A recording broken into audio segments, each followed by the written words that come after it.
This is the Diamond Hawgs Podcast with Mason Choate and Robert Stewart. Welcome to the Diamond Hawgs Podcast. I'm your host, Mason Choate. I'm joined by Robert Stewart and producer Christian. We're on Zoom today because, quite frankly, we were all too lazy to drive to the studio. And by we were all too lazy, I mean myself. So it's a very somber mood for the Diamond Hawgs Podcast crew and Razorback baseball fans in general, because you gotta win over Illinois State in 11 innings on Wednesday, 10-9. Kendall Diggs walk-off, great, right? It was awesome. But Brady Tiger, he threw a pitch in the ninth inning, started shaking his arm, called for the trainer immediately, left the game. And I think if you're a baseball fan, it's pretty obvious what happened there.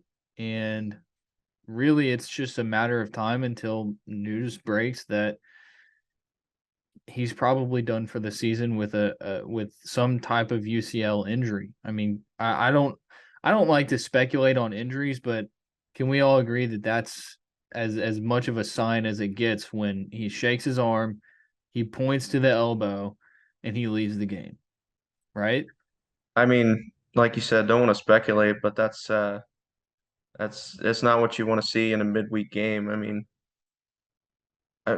ever, but definitely in a midweek game, like you got to be able to put Illinois State, keep them well out of reach so that you don't have to use your closer on a Wednesday at the beginning of March. Like it just, like you said, hopefully it doesn't come to that, but I'm nervous that it is. And, by the time everyone's listening to this, maybe we'll have a clearer picture of, what the timetable is going to be like. Yeah, no, and that's one thing that I want to throw out there is that potentially by the time that this episode is released and we're done recording and we're not going to go back and re-record, the news of Brady Tiger being done for the season could already be out. So if that happens, then that happens. Like, we're not going to go back and re-record this podcast. So just make sure you go to HawgBeat.com and we'll have you covered with up to date news. But I think within the next few days, from sources that we've talked to, they're expecting results for an MRI on Friday. That's what we have heard from our sources. Now we know that there is a specific reporter out there who has been on this podcast before, a very well-respected reporter who might scoop that information and get it out there before it is expected to come out.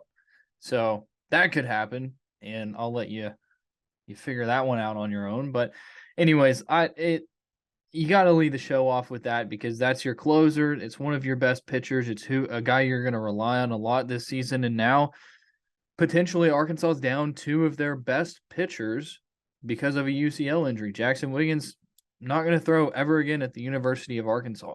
And that might now happen with Brady Tiger, which is unfortunate. And so now you've gone from Dave Van Horn's deepest bullpen, which that's what he said. I don't know why people keep taking that out of context and saying he said it's his best pitching staff ever. He said it was his deepest bullpen. I just don't get why people keep doing that, but it's his deepest bullpen, and now you're losing Brady Tiger, arguably your best piece of the bullpen. It's tough. It is tough.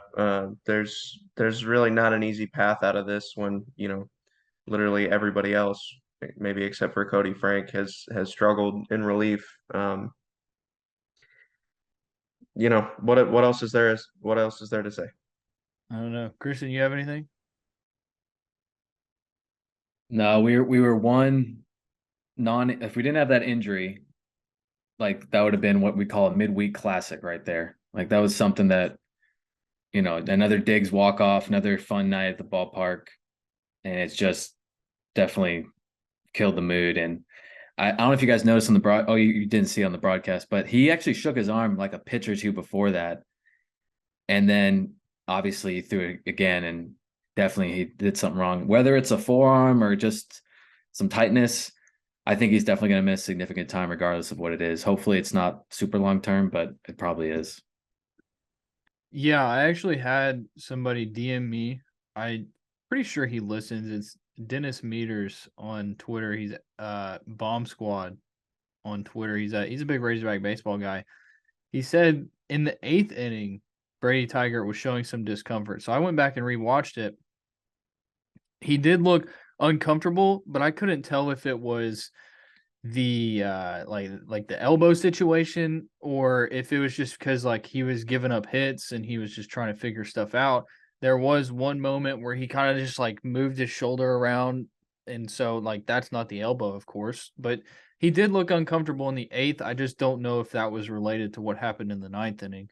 But yeah, I mean, Robert, you mentioned it earlier. This is not a game that you want something like that to happen. It's really not a game that you don't want Brady Tygart throwing in a game like this. Now we don't know if he was scheduled to throw, like, because guys have bullpens throughout the week. Like this could have just been them getting him some action in, but still, like it was a close game. They needed clutch pitching, and fortunately, Dylan Carter came in and Dylan Carter had a great outing. I mean, like Dylan Carter, Will McIntyre season. Is that what we're expecting now? I know Christian is. Yeah, Christian, big Dylan Carter guy, right? Yeah, I was excited to see him do well, and that they hit the walk off and he got the win, the credit for the win there. But I would take Tiger back. Yeah, that's tough. But yeah, I mean, like, yeah, it would have been so much more of a fun game if that didn't happen, and now this is what we're having to lead the show off with. So, but yes, Arkansas gets the win, 10-9. I guess headlines from that game: Caleb Cali gets his first hit, a home run. They had back-to-back-to-back home runs. That was huge. Of course, they squandered that 3-run lead that they took with those home runs and had to go in extra innings. It was a tie game, 99, and then Kendall Diggs has to hit it, walk off. Robert, it was Andrew Hutchinson was screaming in the press box, "It's a triple! It's a triple!" And then you have Oliver Gregg who's like, "It's a double." And then apparently that Oliver didn't hear Hutch, and then Oliver rules it an RBI single walk off, right? And then we're all like, well, it's at least a double. So as the scorebook expert you are, Robert, kind of walk us through that. So I was talking with Oliver about it as like when it happened. I heard Hutch yelling about it. Um, and and I was like, well, the thing is, like, how often do you see a walk-off double? Like either it's a walk-off single or a walk-off home run because the ball clears the wall and therefore you have to touch all four bases. But like if it's just if it's not a home run, what the batter does, like the batter has no obligation other than to touch first base for the hit, right? So he could have just stuck around on first and even though he hit it, extra base hit distance, it only needed to be a single for the Hogs to get the win there. But after looking through the rules, and I didn't ever find the NCAA rule, but the Major League Baseball rule says that the hitter should get credit for as many bases as he touched before the winning run scored. Now Diggs is running the whole time, right? So he's probably halfway between second and third by the time uh who was it? Stovall scored the winning run. And so I think what Hutch was arguing is that, if it's like a ground rule double, maybe uh if the guys if there's a runner on first and he's closer to home than third base, then he should score rather than being put on third in a ground rule double situation. But because Kendall Diggs touched second base before Stovall scored, it's officially an RBI double. I think that's fair. Because you were talking about how like he only has to touch first base, which is fine, but also he touched second. Like He did touch second. Yeah. so like it doesn't matter what he only had to do. In my mind, it matters what he did do, right? So Right. I And think that's all because Stovall like didn't run right away. He wasn't running as hard as Diggs was because the ball might have been caught, so he couldn't advance as fast as Diggs was going. Yes. But how about Kendall Diggs, man? Shout out to Kendall Diggs for just being like the most clutch hitter of all time. We ask him the question like every time he does this, and he's like, I don't know, I just try to get a hit. It's like, okay, Try to but put a good there's swing on it. what? Try to put a good swing on it. Yeah, it's like there's a little more to it. Like, how is it that in these moments, like there is something to that in a big moment like that, you're able to come up with that. It's not just a fluke you did it one time. Like this is now at least 3 occasions at the University of Arkansas that Kendall Diggs has done this. I mean, he's got the clutch gene. If there's anybody you want up to bat in that moment, it's Kendall Diggs. So, And he had 3 extra base hits yesterday. He was one of the guys who went back to back to back, and he had another double. yeah, wait. Oh yeah, right. Because Hutch was saying if they would have ruled it a triple, he would have been a single shy of the cycle, right? I think that's how it was going. Yeah. Oh, Christian, what are your thoughts of Diggsy, huh? Yeah, he's so clutch. He's so fun to watch. I'm happy for him this year that he's getting a chance to hit almost every night. But yeah, like Robert said, I think if you need a big hit in a big moment, he's probably the one guy you want right now. Maybe besides, I mean, you're always okay with Stovall, but Borfin even has been great, obviously this year, and Wagner. Actually, I almost said Wagner. We'll have to talk about that too, but Wagner's been great too. Yeah, so that was another storyline, a pregame storyline on Wednesday. Jared Wagner is not Jared Wagner; it's Jared Wagner, which it like gives me an ick, like in my, it makes me feel sick to my stomach almost. But then he confirmed after the game that it is Wagner, right, Robert? Were you the one that asked the question? Yeah, I was very curious about that because it goes against every, you know, like it doesn't make sense in the English language, and Jared said as much, right? He was like, yeah, it makes 0 sense. So I don't really get upset when I hear Wagner because it doesn't make sense why we say a Wagner. Um, but yeah, Christian, you might know this guy. We were talking to somebody on the Arkansas staff in the press box about it. And he was like, "Oh yeah, it's Wagner." He's like, I grew up, half an hour outside of Kearney, Nebraska." And I was like, "What? Kearney? It's Kearney. There's an E in there. Why don't they pronounce their E's?" You know who I'm talking about, Christian? No, I don't think so. Do you All have a right. name at all? A name? No, I don't know. No. That's funny though. Dang. Okay. But apparently it's a Nebraska thing. So Yeah, no, it's really weird. Speaking of mispronouncing last names, we did an interview with Hunter Holland, and the audio was just not usable. The connection just in general was just not great. And so we were supposed to have Hunter Holland on this episode. It didn't work out. We enjoyed talking to him, but we could only hear like half of what he said. So it's unfortunate. Hunter Holland is a great talker. It would have been great for everybody to hear the interview, but I did ask him, how often do people mess up his last name? Because it's Hollan, and everybody's probably like Holland. And he said every single time. Every time that he says his last name, he has to tell them how to spell it. And so, yeah, bunch of weird last name guys. Zach Morris. We got to talk about Zach Morris, guys. So he got before this. we do that, do we need to talk about Jared Wagner's performance? Yeah, I guess we could. I mean, he's just an RBI machine, man.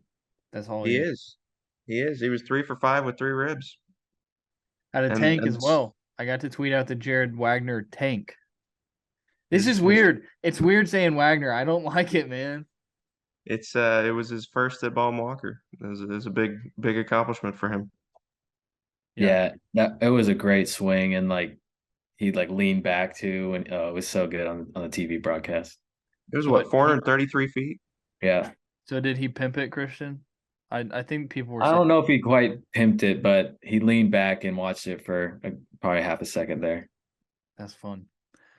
I That's love what you me. call that's what you call a no doubter. It was a no doubter for sure. He's got some power to him. But yeah, Zach Morris, guys. What the heck? Like what? Where did Zach Morris go? I don't know. And the worst part is that I was so hesitant to sound the alarm after he was struggling in the preseason because he's facing his own team. I don't make that much of it, but yeah, it's extremely concerning that it's not getting better. I mean, he had a little bit of trouble in his first inning. Double ended up giving up a run, but he was pitching with a 3-1 lead when he took them out in the second, and then gave up 3 hits when he was, I think, ahead in the count on all of them to the 7, 8, and 9 hitters, and that was it. Like, I I just I don't know, man. I don't know what to think. It's bad. It's tough for Arkansas, especially. I mean, like, so yes, Zach Morris struggling, but now that you potentially might not have Brady Tiger, that's even worse. Like, not only are you losing, arguably your best bullpen arm, but you have another bullpen arm and a left-hand bullpen arm at that who just can't figure it out. Dave Van Horn said it himself over the weekend, like he doesn't know what's up with Zach Morris. Like I don't know. We asked Hunter Holland about it, and I picked up bits and pieces of his answer, but what I got out of it was Zach Morris, his confidence is down, but Hunter Holland felt good about him going into yesterday's start, and it didn't go that great, man. He's just throwing meatballs over the plate. He's getting hit hard. He can't locate at all. I don't know, man. It's and his velocity's down. It's tough. You need that. You're gonna need that guy. And I don't know how much they can rely on him. I don't know. I mean, like, what do you do with him? What kind of role do you give him? Because you brought him out of the bullpen. You gave him a midweek start. What do you do, Robert? I mean, you use these last, what, 3, 4, 7, 8, 9 games before conference play. You got to run him out there, I think, as much as possible over the next 9 games. Not because he's earned, more playing time, right? But because he needs as many chances as he can get to get right, because he has to get right, especially if the Hogs are not going to have Tiger moving forward. I mean, it. I remember maybe it was when we talked to Dave Van Horn in July, like either right before or right after the draft, and he was able to talk about his transfers again. He was talking about Zach Morris and how he had professional interest after his 2022 campaign, and it's if he is not going to be able to turn things around, then this will be a bad decision if he shied away from that professional interest. Yeah. No, it's definitely one of those situations. Like, I mean, and this is what the guys always weigh. You hear from fans like so and so player needs another year in college. They're not ready for the pros. But then there's also that situation of like you need to take the opportunity while you have it. And if Zach Morris can't figure it out, that's going to be one of those big what ifs for him down the road. So, from a perspective of like, you hope the best for a guy, we hope that Zach Morris figures it out. And so, like you said, you gotta keep giving him opportunities to just get on a roll and find himself. I guess I don't even know how else to explain it, but it's tough to watch Zach Morris throw right now. It's hard. It's hard, man, because you look at him and you can just see how down he is. You don't want to see that from a guy, right? Right, absolutely not. But again, like I always say, this first month is for experimentation, and the good thing, I guess, if there's any sort of silver lining from last night, it's that the offense has enough resolve to score enough runs and win a game, even if it does take 11 innings. Like you can still come away with these games with a pretty good record, uh, even if you have pitchers who are simply trying to figure out if they can be effective or not. Yeah. By the way, I think now that Caleb Cali has a hit, I think he's about to start raking. I think that you're going to start to see the Caleb Cali that everybody was talking about. We heard from Kendall Diggs after the game that, and I'm pretty sure he said Caleb Cali was the most pure hitter he's ever seen. during in his preseason life. in his life. That's some pretty high praise from a very good hitter in Kendall Diggs.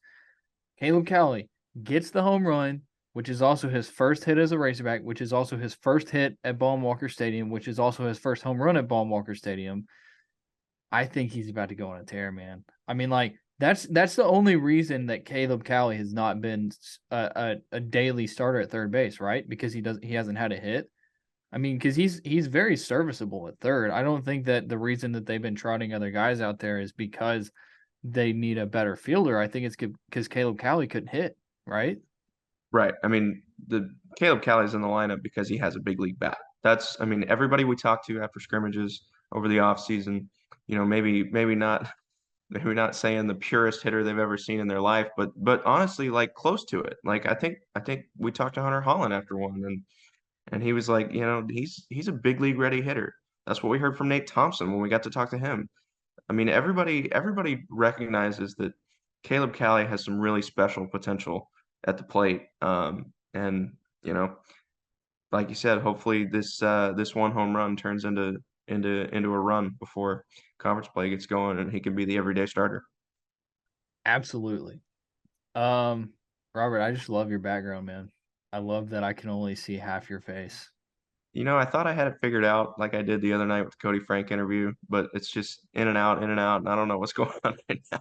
It's funny because you have to be watching on the YouTube to know this, but every time you open your mouth, I can see the words of our names. So it's definitely, yeah, when you smile, I can see my last name. My teeth are turning red. Yeah. Yeah, that's wonderful. By the way, we have merch now. Check it out. We got the hoodies, Diamond Hawgs Podcast hoodies. I'm still waiting on y'all's to come in. I got mine first. It's no big deal, but I don't know. We got these for ourselves, but if anybody is interested in them, we can definitely like sell them. Christian, what's up? I was gonna say, are we gonna just go through DMs and if anybody wants one specifically, or are we gonna start posting links to like a store or something? Well, I don't know about a store just yet because if there's enough people interested, then we definitely will. And like these hoodies are nice. Like this hoodie, I've worn it almost every day since I got it. You can see it's got the Diamond Hawgs Podcast logo. This one's green, like the logo that we have, but some people have told me like you should get different colors with the logo on it. So I mean, like we can do whatever. If you are interested, DM us. Just reach out to us. I'm at Choate Basin on Twitter. He's at drstu32 on Twitter. We also have a Diamond Hawgs Podcast Twitter account. So any of those options, just let us know and we can look into that for you. But yeah, I love it. I love this hoodie. And it also if we're at the ballpark and you see me in the hoodie, just say what's up. Don't say hi to Robert though. He's kind of weird. Wright State this weekend. A good Wright State team. Preseason at least. They did beat Kentucky last weekend.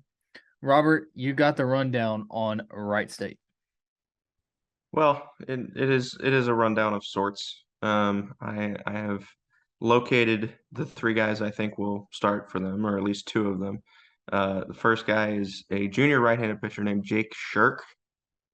He pitched 2 1/3 innings at Kentucky last weekend, 5 earned runs, 9 hits. So not outstanding by any means here, but if we can pull up his season stats, it is a lot more respectable, I think. He did get a win in Hawaii. They started their season in Hawaii. Let's see, they lost 3 out of 4, but the one game they won was when he started. He's thrown 8 1/3 innings this year. He gave up 2 hits. So what did I say? 2 1/3 against Kentucky. So he tossed 6 innings of shutout ball in Hawaii. And then you step it up to SEC play and things get a little shaky for him. But that's been their ace through 2 weeks so far. We were talking about this guy in our reporters group chat this morning. Sebastian Gongora is their Saturday guy, and he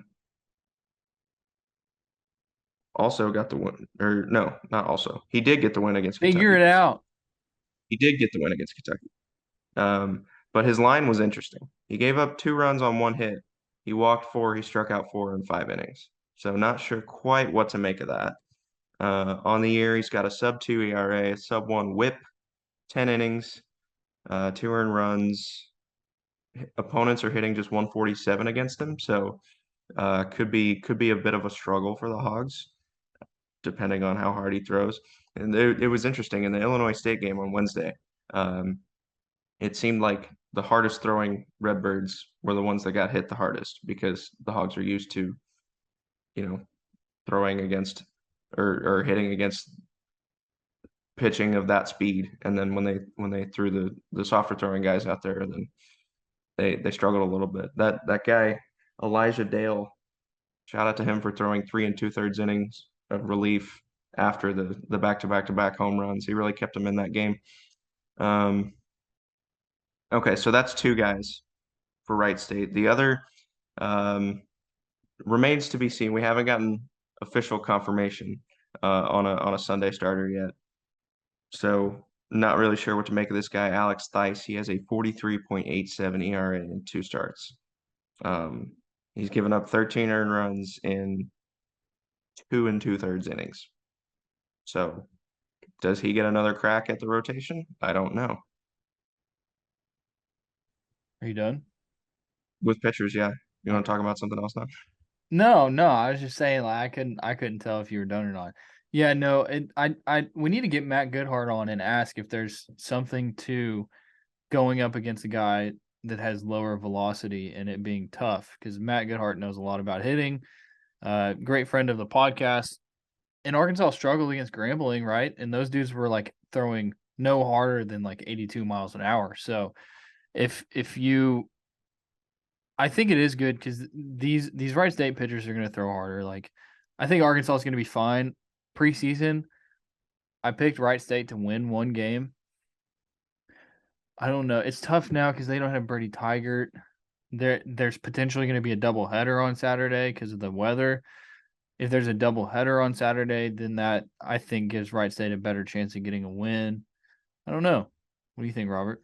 I definitely don't see a sweeping coming. Not with the way that Arkansas is pitching right now. Yeah. Plus, so we're going to assume that the starting rotation is going to remain Hagen Smith, Will McIntyre, Hunter Holland. I think Will McIntyre earned that. Oh yeah, last weekend. But now it's like, you look at the bullpen, it's Cody Frank and Cody Adcock looked okay on Wednesday, but I don't know, man. Gage Wood, another chance. Yeah, Gage Wood. They're going to have to keep trying to give Gage Wood opportunities, but Dave Van Horn said it himself. Like, he's only got so many more. well, right, but I do think the Tiger injury changes things. But even as Wednesday was ugly from a pitching perspective, the 2 silver linings to take away were Cody Adcock and Dylan Carter, because Adcock, we talked about him being the next Ryan Costiu, right? Worried about him going, longer in outings. 2 scoreless.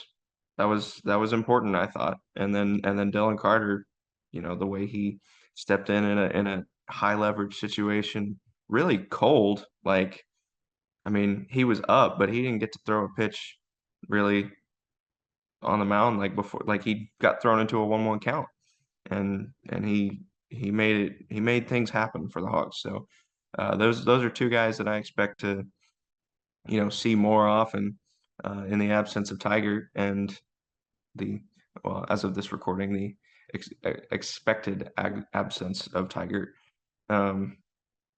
Yeah, I don't know. That's what I got. We can talk about Wright State hitters too. I mean, yeah, you talk about them. You're the scouting report guy. I am the scouting report guy. Show me batting stats. Thank you. Okay, so they've got a guy named Andrew Patrick. When I was doing this research, I noticed that Wright State's roster does not have the handedness of their players. Like, it's got right-handed and left-handed pitchers because that's in their position description, but for everybody else, you have to search their names on the internet and figure it out yourself. It's not not very user friendly. Anyway, Andrew Patrick is a right-handed center fielder. He's hitting 471 in 17 at bats. I believe he hit 2 home runs. Let me check the box score. On Saturday, he hit 2 home runs against Kentucky in their 12-9 win over the Wildcats. So interesting development there. They've got another outfielder. He's left-handed named Dane Thomas. He only has 10 at-bats on the year, but he's 4 for 10. So another guy hitting 400, slugging 500, OBP 455. So, almost a 1,000 OPS. And then we got another pronunciation that's up in the air here. Jay Luikart, Luikart. He's a two-way player. But he also hit 2 home runs in that Saturday win against Kentucky. He's hitting 292 on the year.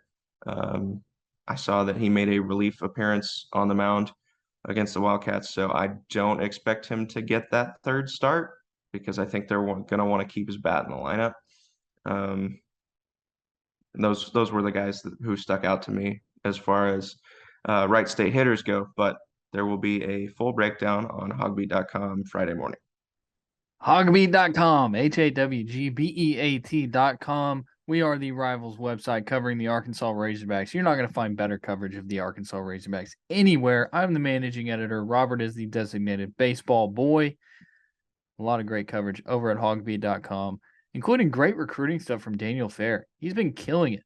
I mean, absolutely killing it. I'm going to be honest with you. He's exceeded my expectations. And this is a test to Daniel to see if he listens to the podcast. If you do, text me and say thank you right now. I don't think he listens to the podcast, so I'm gonna have to sit down with him, have a conversation, and figure out his future moving forward because he does not listen to the podcast. Yeah, guys. So it's tough because the Hunter Holland thing didn't work out. So it's like we're losing the interview. Then you have the Brady Tygart thing. So it's like this is tough, man. Like normally we're able to have fun on this podcast, talk about good stuff, fun stuff, and now it's like, well, our interview got ruined, which sucks. Like we really were excited to talk to Hunter Holland, and then Brady Tiger goes, and I don't want to sit here and speculate, but like I think we all know what happened, right? Like, am I right in saying that? I mean, I can't imagine he's going to be pitching anytime soon. I don't know. Exactly. Vibes are tough today. The vibes are really bad. I feel bad for the people listening because they're probably like, this sucks. This absolutely sucks. I need to like figure out something to like make fun of you for, Robert. I mean, like your face looks so cool with the logo. It's hard. Well, I thought that was where you were gonna go, but if it looks cool, then we'll go with it. The reason that you still have the background is because I was like, I like it. It works. Like it's good for the business, So yeah. I want you to keep that. And then we have Christian sitting over here, like in his office, and it's just like, what do you have to say for yourself, Christian? What do you mean? I don't know. Like, what do you have to add right now? Do you have anything? Do you have your segment ready? Do you have a segment? I don't have a segment, but I can add on to Wright State a little bit. I don't know if we want to keep talking about it or not. Yeah, but go ahead. Wright State's a good ball club. They won the Horizon League last year. They won their tournament. They made it to the Blacksburg Regional, and they faced Virginia Tech and Gonzaga. They lost both, but they scored some runs. So this isn't going to be just I think most of our matchups haven't been really easy, but they're going to be another challenge for this bullpen and the lineup to get going. So that was kind of all I had. I was going to add that to the Wright State conversation. Hey, appreciate it. That's great stuff. Great stuff. Robert, do you have anything else to add, man? Because the vibes are down, like you said. It's tough. You know what? We're gonna have a bounce back episode at Ball and Walker on Sunday. The vibes will hopefully be better. I feel like it's been a tough week because we're talking about the vibes being bad. Last episode, because it was just a disastrous bullpen performance on Sunday against EIU. we're due for a good vibes episode, I think, on Sunday. So, just hang in there with us. We're hoping for the best. We don't like to be in a rut like this. So I don't know. Absolutely. Hey, by the way, weekend recaps are now going to be live from Baum-Walker Stadium. So make sure you're checking out that YouTube so you can see us with the great background. We're going to wrap it up here, guys. Make sure you visit HawgBeat.com, HawgBeat.com. Follow us on Twitter. DM us if you want some of the merch, and be looking out for the episode on Monday morning recapping the Wright State series. Once again, sorry about the bad vibes. Sorry about the no interview with Hunter Holland. Hopefully we get good news from Brady Tygart, but be on the lookout for that. Go to HawgBeat.com and follow us on Twitter. All right, we'll talk to everybody on Monday. You've been listening to the Diamond Hawgs Podcast. Follow the guys on Twitter at Choate Mason and at drstew32.